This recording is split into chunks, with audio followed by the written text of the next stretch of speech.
the School of People, Environment and Planning. Such a good school to sound like it comes from. It's Associate Professor Grant Duncan. Grant, thanks for joining us in the Department of Conversation. Appreciate your time. It's a great pleasure, Pat. What is the school? I mean, like, how do you explain people, environment, and planning? What qualifications do people finish up in your department or your school with? It's not a school. It's just an administrative box for academics to sit in, and it's got a huge number of academic staff. I am part of the program of politics and international relations. So we have a politics and international relations major. And I basically teach undergraduate politics, particularly New Zealand politics. But actually, my true love is my paper called Foundations of Political Thought. So I go back to the ancients and do all of that stuff. Yeah. When you do that, when you go back to the ancients, I mean, like, what's that old saying? If we don't acknowledge history, we're doomed to repeat it. Is there a lot you learn about politics today based on the ancients? And can you give us an example if there is? Yeah.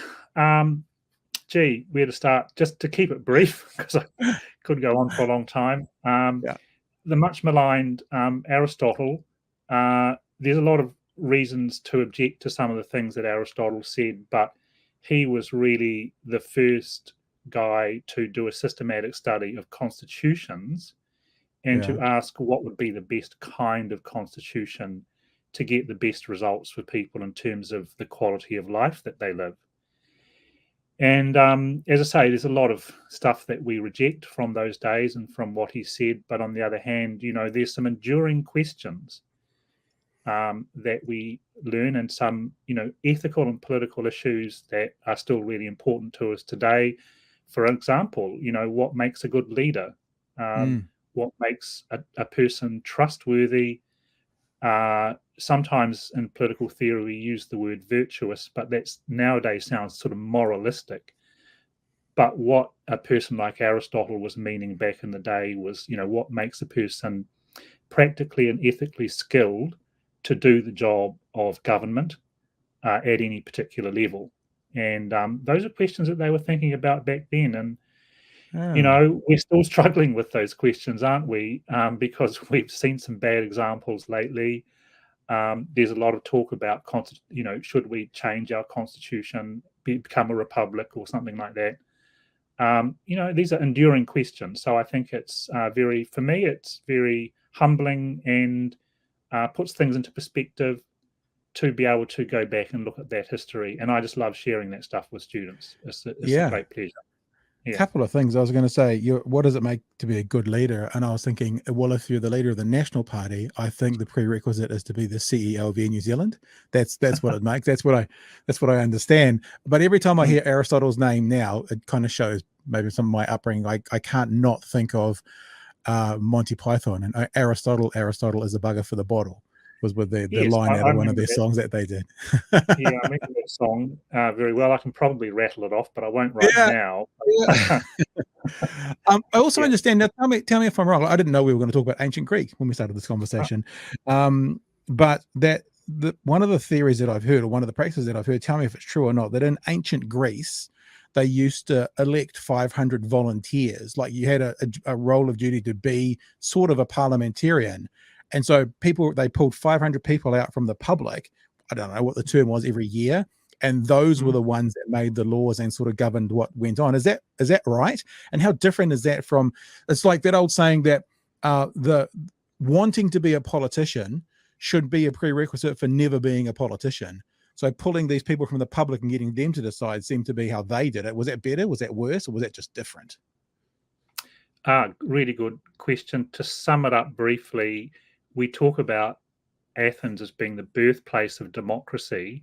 First of all, it probably wasn't, because most of the kinds of institutions that Athens had been around for centuries anyway, in the Near East and so forth. But their democracy is completely different from what we now call democracy, and which I would argue is not particularly democratic, actually. But you're right that what they called the council, the bouli, in ancient Athens was basically staffed by lot or by sortition. In other words, people were randomly chosen. When I say people, of course, we're talking about the free male citizens here. Women had no role. We have to be honest about that. But yeah, they were chosen by Sortition to staff this council, which was the administrative or executive council. Then, of course, there was the main sovereign lawmaking assembly, the ecclesia, where all of the male citizens could assemble and potentially have a say. But it was such a large assembly that you'd have to be a pretty brave fella to get up and speak, I would imagine. But it was a completely when people talk about Athens as being the birthplace of democracy, we need to be careful and realize that our representative system, which really goes back to the 13th century in England, is actually completely different.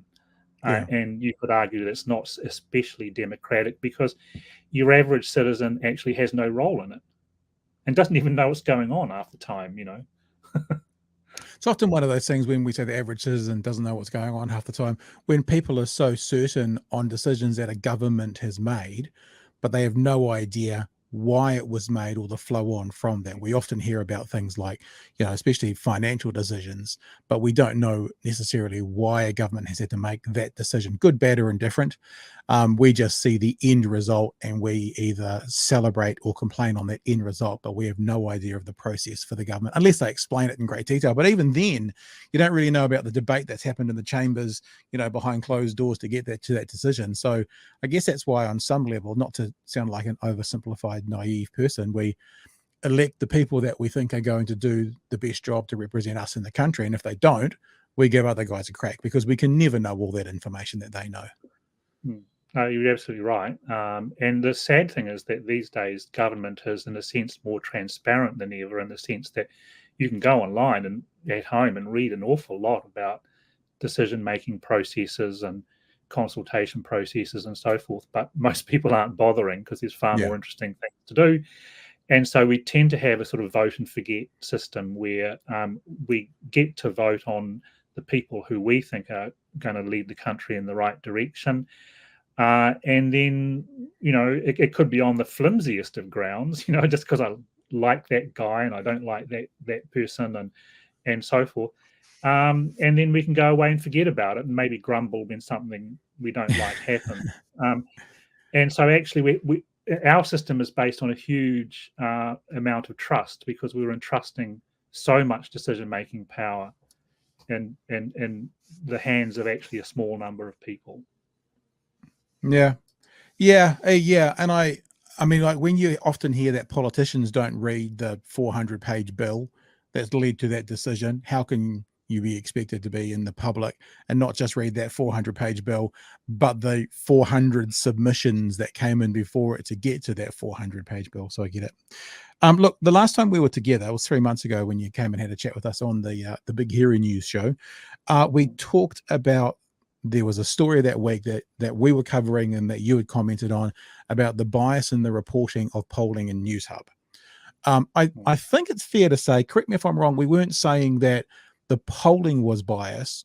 We were saying that the way it was being reported was, because I remember the example that we had in the show was there was one of those word clouds and the Newshub headline picked out two of the smallest words as their feature from the cloud, and the words were bad words. In fact, the biggest words were good words, and so they made an editorial decision to report that research in a certain way, and that's what we were talking about. Correct me if I'm wrong with that, but what I was going to ask you is, with what you do and you like watching this world, have you seen a change at all in the way the political polls have been reported recently? Was that a particularly egregious week, or is it much of a muchness? Yeah, that was a bad editorial choice that week. I subsequently published another column at the beginning of this year encouraging people to read polls critically and giving in plain English some backgrounder about methodological issues in these opinion polls and why they can be inaccurate and all the rest of it. And even though the pollsters are doing their best to get representative samples and accurate results, they don't necessarily get there. So I'm not saying there's some kind of conspiracy or anything like that, but Then, of course, there's the editorial decisions in newsrooms about how they're going to be read and interpreted, and that's another whole question. Have things improved? Well, no, not really. That column that I published, by the way, got me in trouble with one or two people in the polling industry, and a certain person wanted to have a conversation with me to put me straight and try to, actually, I have to say, just frankly bully me into letting him control what I say about. Are you going to share any names at all, or is that behind closed doors? Like, who was it? Yeah, no, I won't share. It was David. It was David Farrow, wasn't it? I mean, let's be honest. It was David Farrow, wasn't it? No, I'm just joking. I'm joking. No.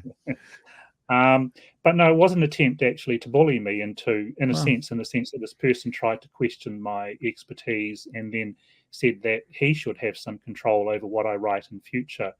And of course, that's not going to happen. Yeah, so it upset one or two people, because these people are quite invested in the idea that somehow they're forecasting, and when in actual fact they're not. And I mean, let me give you an example. Here we are in early March 2023. If we went back to early March 2017 or 2020, we would not have, based on polls or anything, we would not have predicted what was to come in terms of the huge events that happened around, you might remember, Jacinda Mania and all the rest of it in 2017. Yeah. And of course, the huge impact that COVID-19 had on New Zealand politics and the election in 2020. In early March, nothing could have predicted what was coming. And here's my point, is that the polls, even if they're done really well, are basically last week's news, or last week's opinion, or an estimate of last week's public opinion. They're retrospective, they're a snapshot in time, they're not necessarily very accurate, because it's hard to get representative samples these days, you know, with people on not on landlines so much anymore and things like that. And so, in other words, we just have to read them carefully and critically. It doesn't mean that we should rubbish them. We just need to have a critical eye on them, that's all, and not take them as forecasts, because they're more like retrospective impressions rather than forecasts. And, you know, this is an election year, and already we've had some pretty big political surprises. First of all, you know, of course, Jacinda standing down in January the 19th, I think it was. January the 27th, you know, we had, well, biblical levels of rainfall. You know, I'm in central Auckland, and oh my gosh, I've never seen anything like it. And then, of course, you know, soon followed by Cyclone Gabrielle. Now, change of prime minister, a national emergency, all of these things, you know, were unexpected, and they've changed the political landscape. And so there could be more to come between now and October the 14th. So, you know, just take a deep breath. It's going to be a roller coaster ride. But yeah, in other words, the opinion polls, I'm often called by, you know, reporters to comment on an opinion poll, and I always take a deep breath and say, look, don't take it too seriously.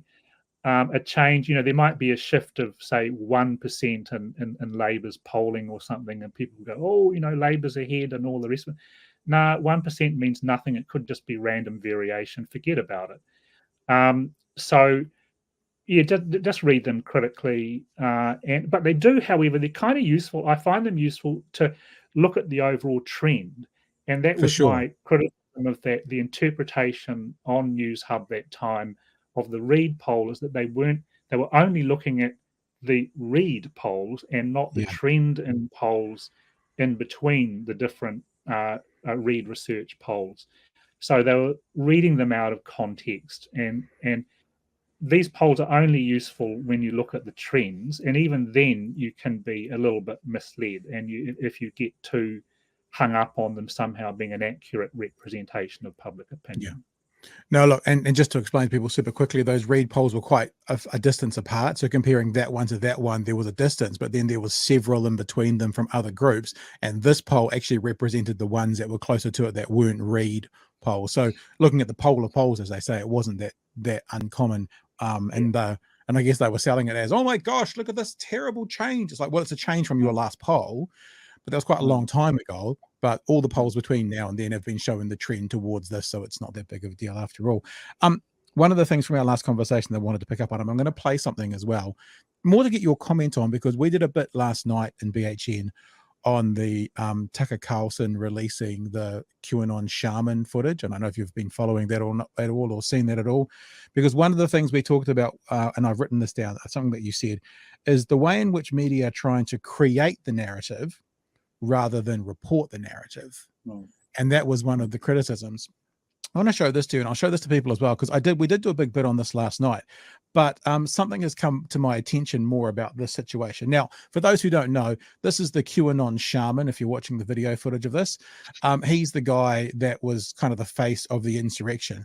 Now, Tucker Carlson got access to a whole bunch of footage of 40,000 hours of footage of the insurrection, what was in the Capitol building, and he then spun a narrative that it wasn't violent because he spent 2 minutes of the footage showing this guy, the QAnon shaman, walking around peacefully. So that was his narrative to now say that we've been lied to about the whole thing.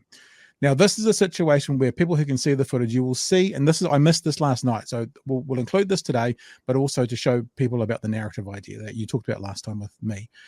This is the shaman, and they're coming up to try these doors. Now, note, if you're watching the video, the doors are blurred out.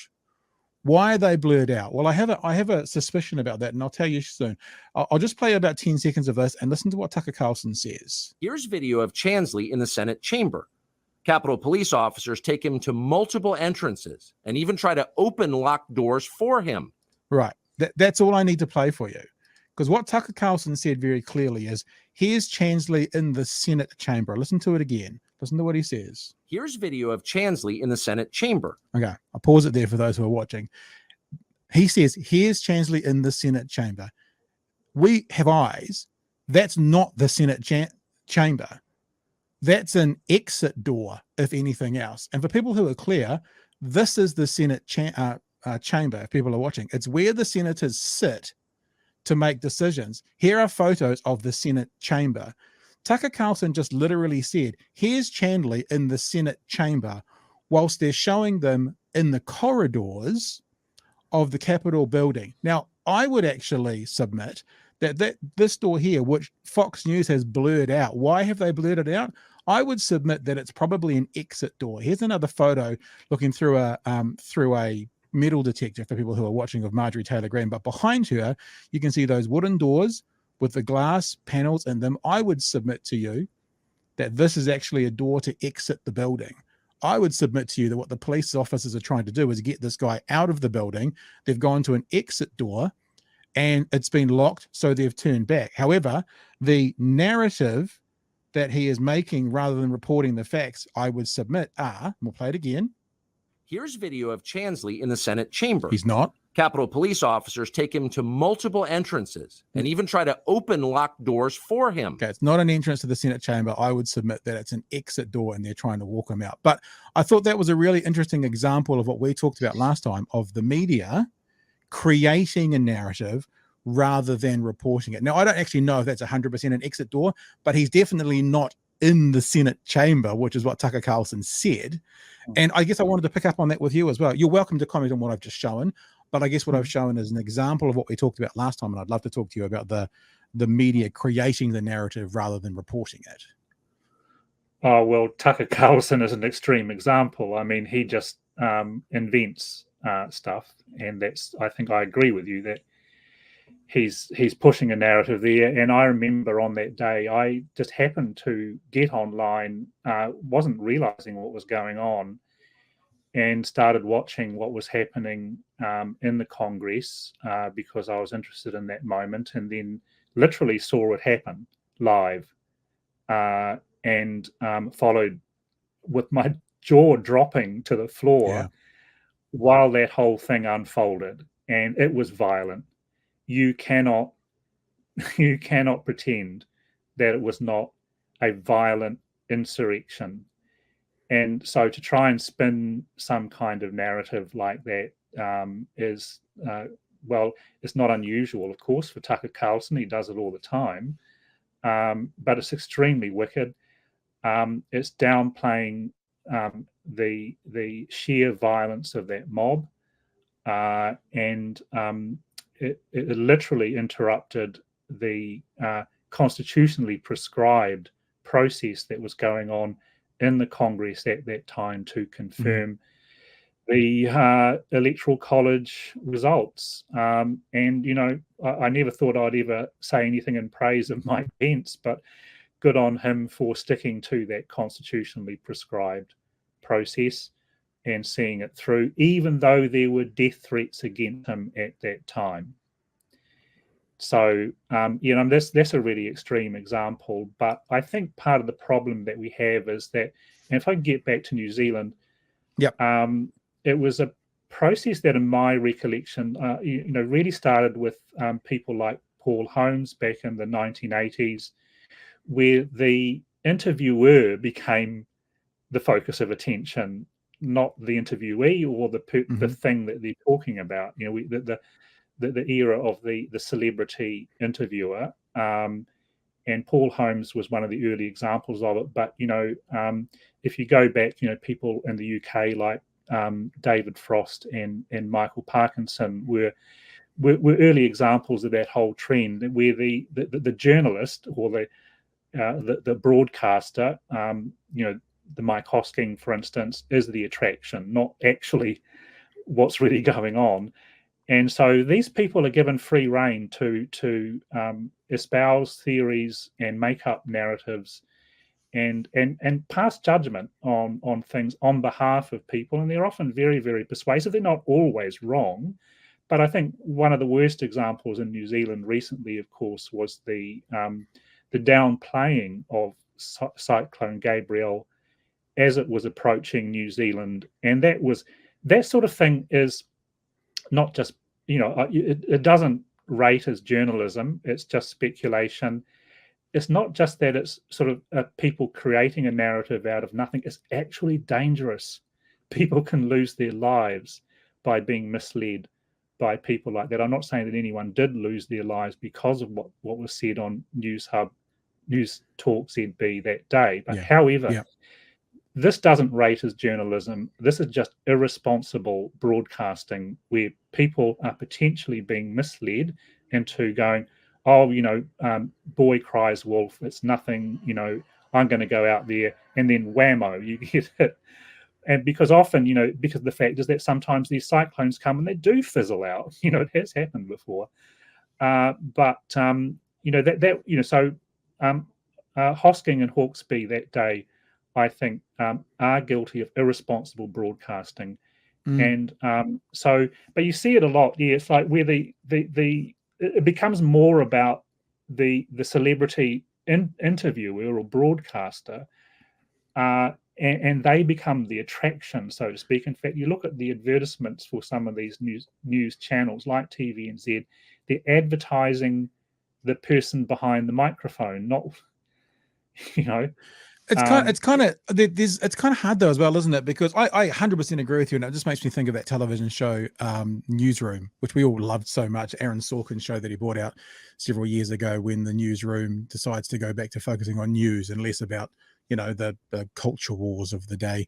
But if you are the most popular, meaning the most listened to or watched host, then sort of by definition, you get that celebrity status on you no matter what. So what's the answer to that then? Because if you are a Mike Hosking, and look, respectfully, I was going to say respectfully, I'm not going to say something very respectful. Mike Hosking's never really achieved anything himself. He's ridden the coattails of everybody else. He took over Holmes's audience at 7 p.m. He took over Holmes's audience on News Talk ZB. He's kept it, and give him credit for credit. He's kept the audience. But he's never built anything from the ground up necessarily, but he has that audience now. So therefore he is the biggest singular radio host in the country. So that kind of, it's chicken and egg. Like, we don't want the hosts to be the celebrities, but when they've got the audience, they're celebrities. So how do we approach that? Well, I guess, and to some extent, you could say, well, the audience needs to be more critically minded, and obviously I'm being a bit idealistic here, but that's the purpose of a university, is to encourage people to read things critically, not to take them so seriously. And I mean, I must say too, by the way, that I have been interviewed by Hosking in the past myself, and I've never found him to be to treat me badly or anything like that. But since that recent pre-cyclone thing, I've really wondered whether I should ever speak to these guys. Wow. But on the other hand, colleagues say, well, no, you should, because you still need to get your different voices out there if you can. But as I say, we need to look at ourselves in the mirror as an audience, because but unfortunately, look, this is, as I say, getting back to the ancient Greeks, if you like, it's really interesting. I recommend everybody read Thucydides' History of the Peloponnesian Wars, if you haven't before, because you see a very, very similar effect going on, where you have powerful demagogic leaders like Alcibiades who are able to persuade audiences to do what turn out to be, in the end, really, really foolish things. In this case, I'm referring to the Athenians' expedition to attack Syracuse and Sicily, which ended in military disaster. It's a horrible story to actually read, but it's fascinating to read how the assembly was persuaded into doing that. And so I think one of the problems that we have is here an ancient problem of political persuasion. And I don't like to compare people to sheep. That seems to be the obvious kind of metaphor. But we have to ask ourselves, not so much, in other words, we shouldn't just complain about leaders or influential celebrity interviewers. We also need to think, what's in it for the audience to follow such people, to believe them, and so forth. There's a payoff there of some kind. And, a lot was written, for instance, by people like Adorno about, well, why did people follow Hitler, and things like that. So I hate to bring that example into it, but in a way, but, we have a lot of soul searching to do in terms of, what's the emotional payoff for us in enthusiastically following one person and sometimes intensely hating someone else. And so we need to think, I think, critically about how we react and listen or not listen, as the case may be. I'm really interested. It's a bit of a side note. You were talking about, questioning whether you would, be a guest on Mike Hosking again.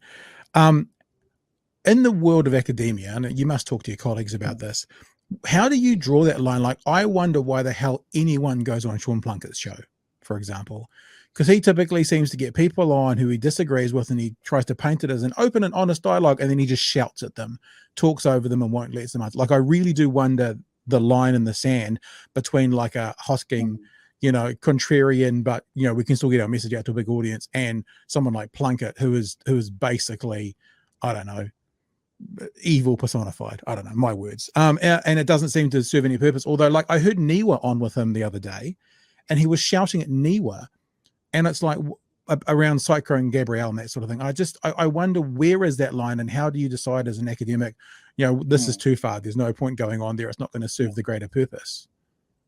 Good question. I do often ask that, and I remember speaking to Heather Duplessis Allen one day, long after she had rubbished a girl about her participation in that school protest.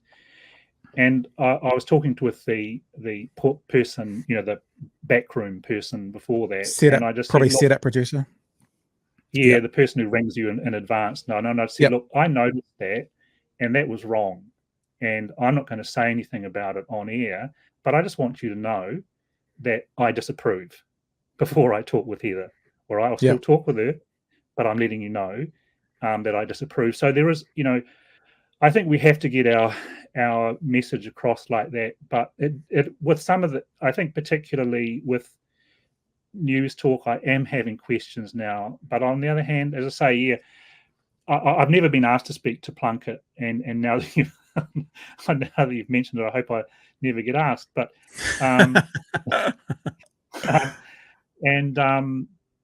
but it is an important ethical political question that us academics ought to be, and I would say that we ought to be. A lot of my colleagues, I think, are unwilling to be in the media, and I understand why. It's not, it can be tricky, it can be scary, but we ought to be out there, particularly those of us in social sciences, contributing independent thought. We don't always get it right. That's not the point. But, at different points of view.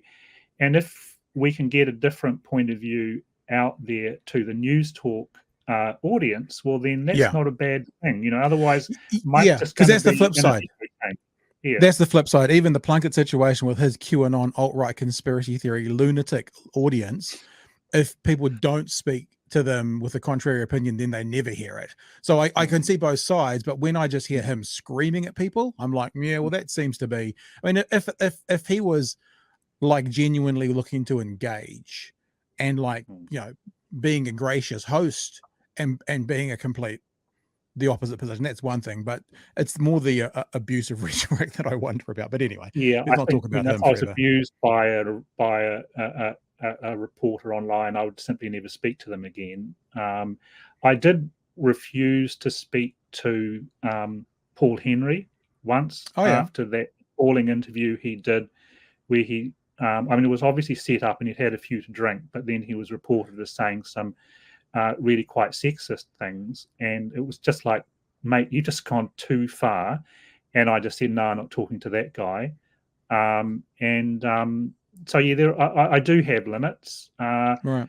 but on the other hand, as I say, I sort of feel that you're going to get your hands dirty. There's no pure politics out there, and things are always a bit murky anyway. And so my point of view isn't perfect. I don't have a recipe for utopia, so it's best just to get alternative views out there. See, my objective really is that not to tell people what to think, but to give them some context and a bit of history, or let's look at the principles at stake, so that people can make it easier for people to make up their own minds in an informed way. And if I can do that, then I've achieved something. And in an election year, there's going to be a lot of that, sort of stuff going on. And by the way, we're talking about stuff. We'll be doing another one of those stuff surveys this year. So jump in, people, and do that when it comes out, because we really like to incorporate, to look at the full range of political opinions in the country, not to tell people what to think, but to feed back to them and say, this is how people are thinking and feeling about things at the moment. And to try and, I guess, make the political debate in this country a little bit calmer and more civilized. Not to tell people, oh, you can't say that, or you have to think this, but to say it's fine if you have differing points of view. Let's just talk them through with some civility. Yeah, I agree, 100%. Yeah, 100%. I was also wondering as well, to talk more generally now about politics as well, the idea of politics as a game of populism versus a game of good policy. Because it seems at the moment, both Labour and National are playing a populist game. Labour's pulling away from some policies that aren't necessarily popular, but could be good policy. Like, I still want to question the Three Waters situation and ask the question, how does Gore fund now their $300 million issue with their infrastructure and stuff? And they're pulling away from it because that seems to be popular. Whereas the opposite seems to be happening with National. They're going down almost like a Helen Clark left-wing line with these ECE payouts for families and wanting to have, an investigation into the banks. And I wonder if both sides are putting out their populist opinions at the moment that maybe don't sit with their core of who they are as a party. So where is the line between playing populist politics to get voted in versus good policy, which may not be as popular, but is still good policy? Yeah, good question. At one level, isn't that what people want? Is that their representatives will do what the people, the majority of people want? And you might call that populism because it's popular, but on the other hand, isn't that why we have elections and a supposedly kind of, in inverted commas, democratic government? But I hear what you're saying, and actually, to be honest, I'm not entirely sure that the Three Waters plan is good policy, because you could argue that, setting aside the co-governance controversy, you could argue that it's simply kind of obscuring bad debts in bigger balance sheets, and in the end, there's a price to pay. So, I mean, I know this is probably a little bit exaggerated, but you could compare it with those collateralized debt obligations that almost brought capitalism to its knees in 2008. Due to hiding subprime mortgages into larger tranches of debt. So, there was an obscuring going on, and an underpricing of risk. And so the danger is that we as a country, by using this system, obscure those bad debts at local levels. The other thing is that water services are inherently local. And one of the problems with the Three Waters plan, for instance, we've had floods recently, for example.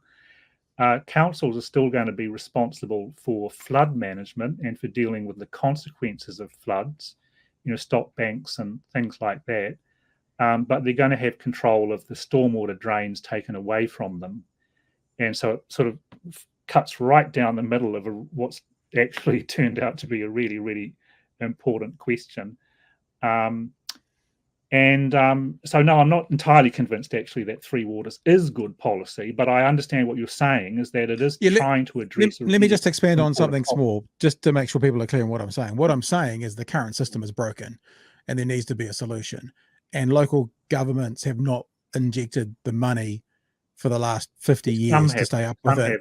Some have, many haven't. Like even here in Dunedin, we basically have 2 of our 3 waters are pretty good. The third one's still needs good work done on it.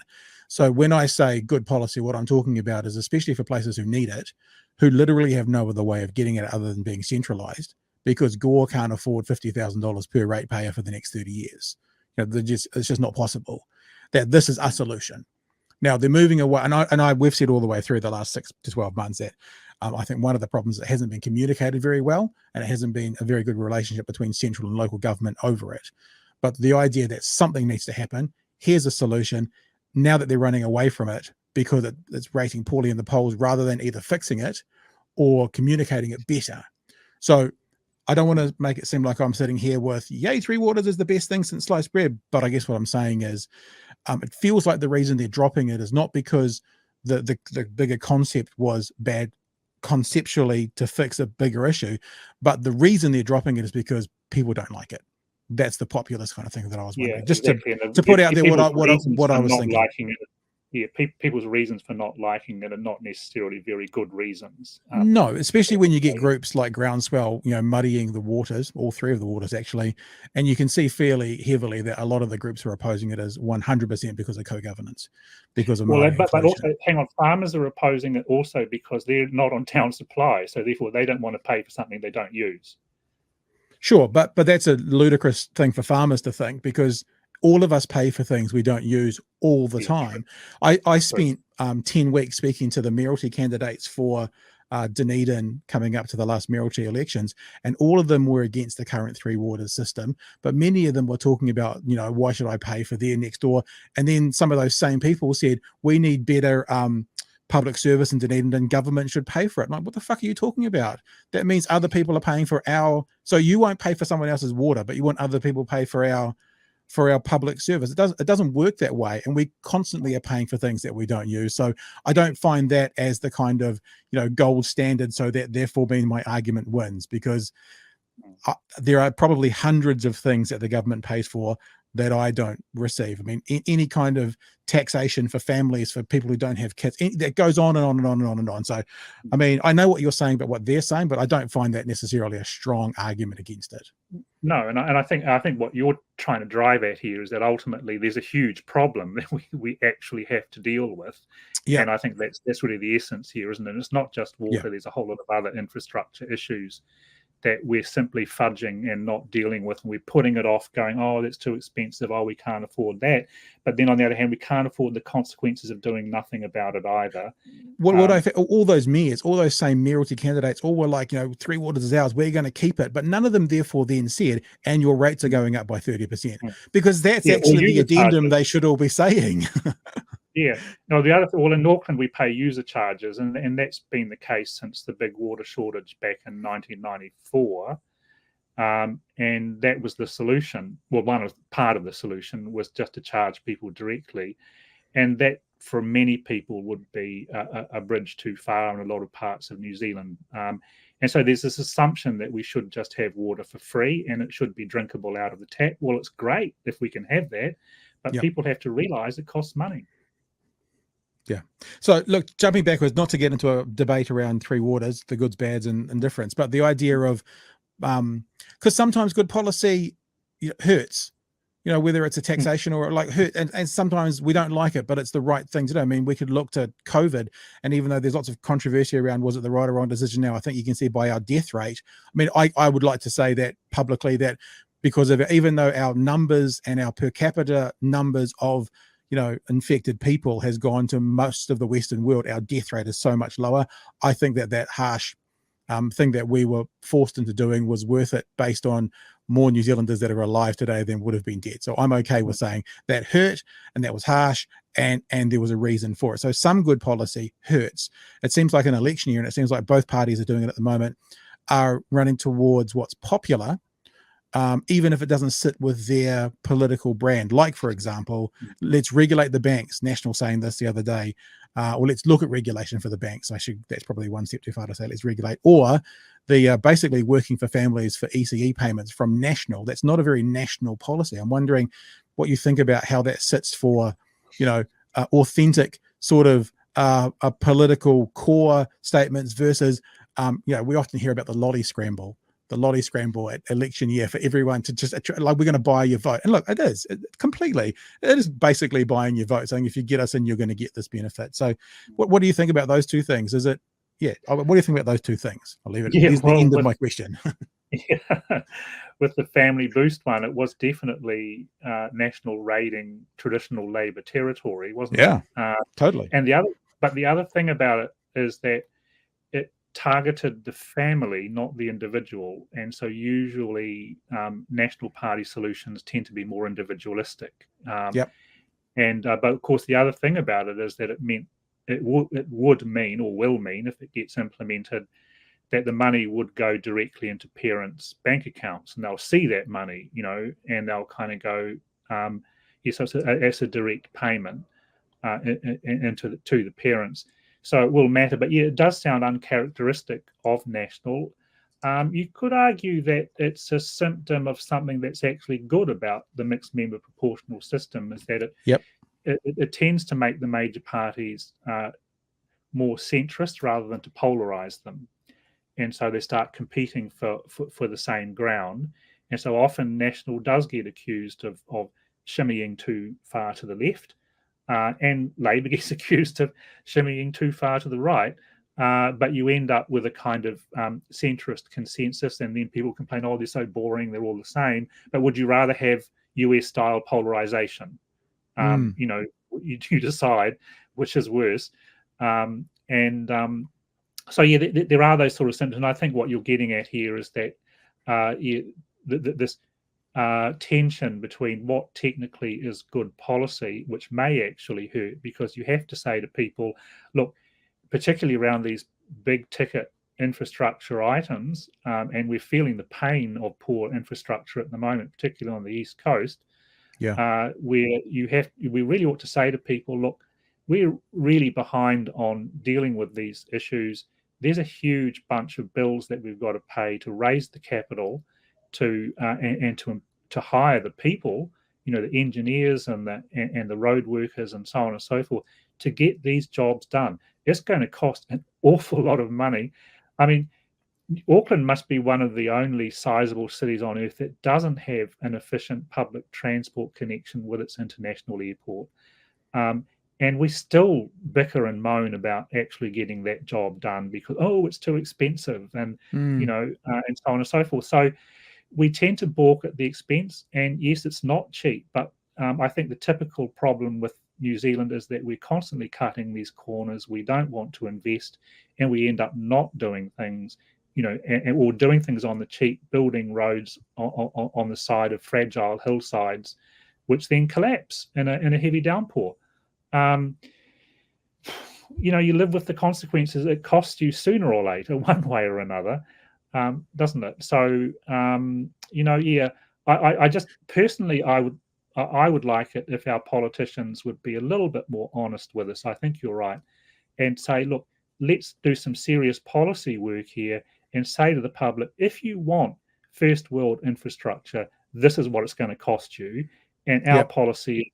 Sorry to have to say this to you, to raise taxes and rates so that we can get it, so that we can have that first world infrastructure that you want, and you complain like hell when you don't get it. And the problem is they won't say that, and then someone will get elected, and then when they get elected, they'll do that, and then there'll be an outcry. You never had a mandate to do this. You never told us you were doing this. I also think that maybe we as the public need a mindset shift. There we go. Because like when Christchurch earthquake happened, tragedy, loss of life, horrific, worldwide news. The country suffered. Christchurch suffered. I don't remember there being a bleat about the national, all of us. Sorry, I'm getting my words mixed up. The National Party.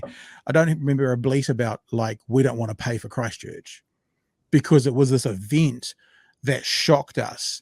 Now, I would say the pipes in Havelock North where people died from, I think it was Campylobacter or Legionnaire's disease, that's also a national emergency, but we see it differently because it's not a singular event that, that can be put up on the screen of CNN. Where really I don't see it. I mean, I do see it as different, but I think it should be considered as a national emergency like that. And if we, the public, kind of looked at some of these things like infrastructure, like the mayor of Waimakariri is one of those people who are going like no to three waters, and that we've looked after and had big investment in our infrastructure. Waimakariri had 50 different jobs by the government done after the earthquake because it's just north of Christchurch. So of course your infrastructure is fine because it's just been paid for by all of us. But if we had a mind shift change, those of us out here going, actually those pipes are a national emergency. I'm not saying like the Christchurch earthquake, but so was the Christchurch earthquake. We were happy to get behind that. Let's get behind this as well. So how much of this is us kind of going, we need a mindset change, as well as the government needs to be more honest, or the political parties need to be more honest of the day. And we need to understand that some things are going to hurt. We've got to pay for stuff. So taxes, no one likes paying taxes. They're going to hurt. Let's be honest about it and then move forward, I don't know, as one, kumbaya. I don't know what to say about that. No, I hear what you're saying, and I think we need to be more proactive about it rather than waiting for a disaster to happen before we go, oh, we have to fix that up. But I think you're right about Christchurch, and I don't remember Aucklanders complaining about contributing through our taxes to the rebuild of Christchurch. Of course. And I would hope that people down there wouldn't complain when Auckland gets hit by a volcano. Do you know what I mean? Which is going to happen one day, they say. So, and it's going to ruin the city. And so, but my point is that we could be more proactive because we've been doing things on the cheap for too long, and the vulnerability of roads, for example, the lack of or the deterioration of our rail network, inter-island ferries included, all of those things that we've just let deteriorate. We should have an honest conversation with ourselves. What is it going to cost us to rebuild these things to a status that they actually work efficiently?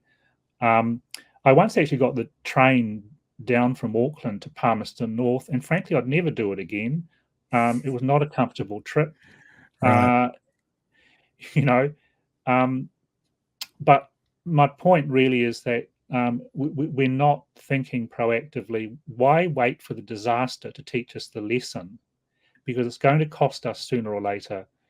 And yes, so a lot of those questions about building stronger. I mean, honestly, the Esk Valley has, for instance, flooded dramatically in the past. I'm quite surprised that people were allowed to build at ground level bungalows in the Esk Valley, given historical experience.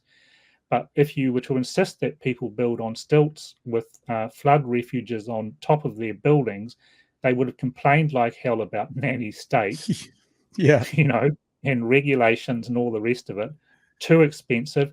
And then they complain about the consequences of not doing it. What are you going to do? Yeah, you can't win, can you? Hey, let's talk about your Substack, because I'm right. You've just started this up recently, the Substack, and I wonder. Last time we talked, the article you wrote on NewsHub, it was very evident that the media didn't want to pick up on an academic critiquing the media. So as part of the reason, and I want to ask you about a couple of your articles in here as well, is one of the reasons you've started up the Substack, which is Grant Duncan PhD .substack.com. My eyes are terrible. Is one of the reasons you've started it, because now you're sort of the author, literally, of your own destiny. You can decide where it's going when, and people can enjoy it as they want, and you don't have to worry about the media either picking up on it or not. Yeah, no, that's a fair point. I mean, I don't have many subscribers, so hey, people, subscribe. But it's partly that freedom. You'll notice that I don't mention Massey University on it. That's partly in accord with Massey University policy, actually, about use of social media. But it's so that I can just once a week really send out a newsletter to reflect on something that's going on, maybe anticipate some of the things that are coming down the pipeline, not to make predictions, but to look ahead to what's coming. But it gives me a certain sort of freedom. I must say that I've got to take my hat off to the people at the conversation, particularly I should acknowledge Finlay MacDonald, who's really, really helpful in helping me get some of those columns out through the conversation, which will get me far, far, far more readers than I would ever get on my Substack. But on the other hand, it's just kind of practice, so to speak, to be out there making my thoughts available to people. They can comment, not that many do. So partly to have that sort of freedom from, well, what do the media think, or whatever, having to answer their questions is the thing. It's not often that I get a chance just to say what I'm thinking rather than answering a reporter's questions. Yeah. Sorry for doing that. Sorry for asking you all the questions, Grant. You say you don't do predictions. Where does the line fall between prediction and opinion then? Because I want to ask you about one of the articles about who do you trust?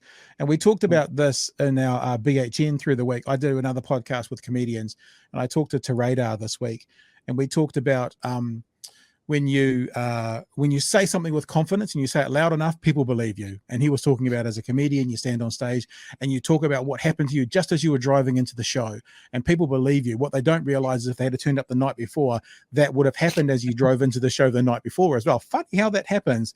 And we talked about this poll in particular, so I'd like your thought on it. Your article on Substack is Who Do You Trust?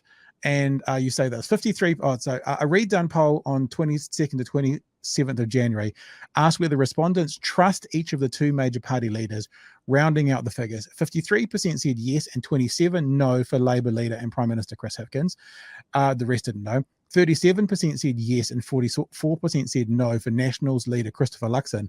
I advise caution when reading surveys, but you can't ignore such a big gap, 53 to 37, and Luxon should be concerned that more said no than yes in his case. We've been talking a bit about this to do with trust. Why don't people trust Christopher Luxon according to that research? And I was wondering if it's to do with kind of Radar's theory. I don't feel like he says it loud enough and especially confident enough when he speaks. And I'm like, oh, I don't know. And then 3 days later, like, what did he do the other day? They were talking about, I can't remember, but on Sunday they said one thing, and by Wednesday he was saying the opposite thing on the AM show, sort of thing. And I'm not filled with confidence, and confidence, I guess, begets trust, maybe. Why do you think it is that the research would show there people are less trusting of Luxon than Hipkins? That's a really good question. I've actually written a book about political trust, and it's a really, it's a fascinating subject in itself. And to some extent, of course, our trust is focused on individual leaders. And we do put a lot of trust in politicians generally. I mean, we may not trust them in a sense, but in another sense, we're trusting them with a heck of a lot because they have significant law making and policy making and governing powers. And when we vote, it's implicitly we're putting a lot of trust in them, even though we may not actually kind of entirely trust them as individuals. And indeed, history has shown us that we're foolish to trust people with unlimited or ill-defined powers. I mean, we learned that rather drastically in the 20th century, that we have to severely limit constitutionally people's powers because ultimately no one is 100% trustworthy. So trust is never and needed. We don't want it to be a blind faith in an individual. It's basically a kind of confidence that we have confidence in you that you're competent as an individual. You're basically honest. You're not out to diddle the system. You're out to at least try to do what you genuinely believe is right for the common good, and not just for your own self or for your mates, whatever. And there's that poll that I've cited right there, but also, of course, there's been a number of polls which have shown Luxon lagging significantly behind previously Jacinda Ardern and now Chris Hipkins in preferred prime minister and favourability polls. And, obviously, it's very, one can only go on intuition here. There's the polls, but then the question is, well, I think you're asking, well, why? Why isn't Luxon gaining that confidence and that trust?